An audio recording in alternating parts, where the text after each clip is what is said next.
let's find out about another member of this year's class of inductees, Charles Ackerly. Charles Ackerly was born in Cuba, New York, before the turn of the 20th century. He attended Cuba High School, where he was both the class president and valedictorian for the class of 1960.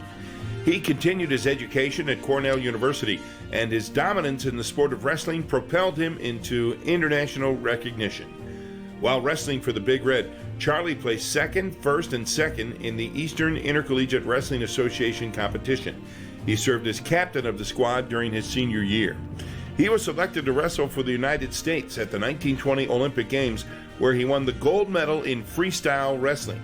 In the gold medal match, he faced his rival, Sam Gerson from Penn, and became the only person to beat Gerson in a single match.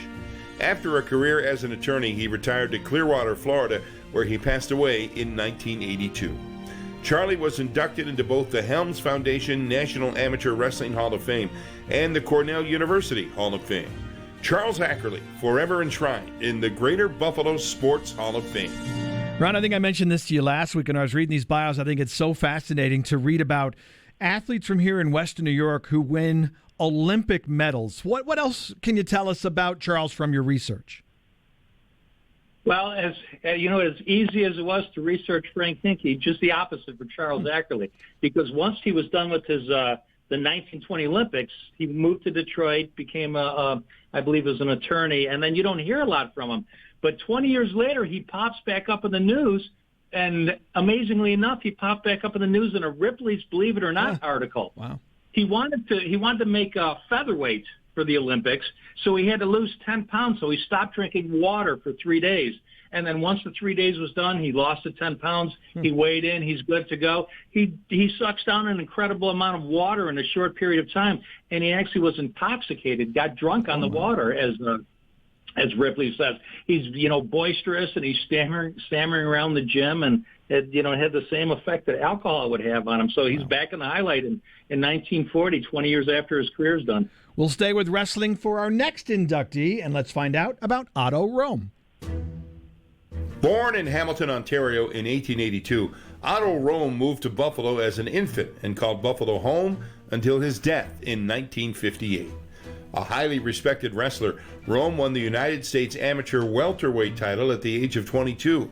He then proceeded to capture the 1904 Olympic lightweight gold medal at the St. Louis Olympics, where he defeated fellow American Rudolph Tessing for his fourth win of the tournament and the title.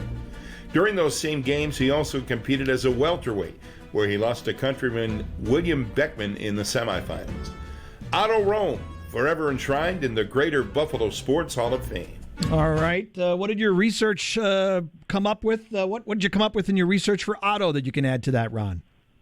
A couple things, especially for those that are interested in history of sports. Look up the 1904 Olympics sometime. It was in St. Louis, and it was just nuts. Especially look up the marathon, where you got one guy chased off the course by dogs, another guy given strychnine and shots of brandy, and finally carried over another guy who jumps into a car and rides 11 miles in the car and actually finishes first.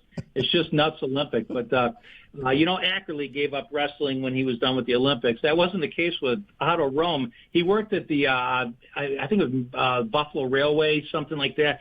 And but he continued to wrestle, and the Buffalo Courier would act like a go-between. They put ads in the paper wanting to wrestle each other, and you'd get these odd messages from the Buffalo Courier saying, like, Otto Roehm, there's an envelope waiting for you, or Otto Roehm, come to the Courier Sports Desk at 6:30 tonight. What was happening, and I believe what was happening, is the Buffalo Courier would set up these wrestling matches, and they take $50 from each of the participants, and the winner would come to the Buffalo Courier and grab their winnings. It almost acted like they were, I don't want to call them a bookie, but I mean, it was almost like they were acting in that regard. Well, Ron, I'm going to let you go here and thank you again for your contributions. I know we'll be talking to you on future shows.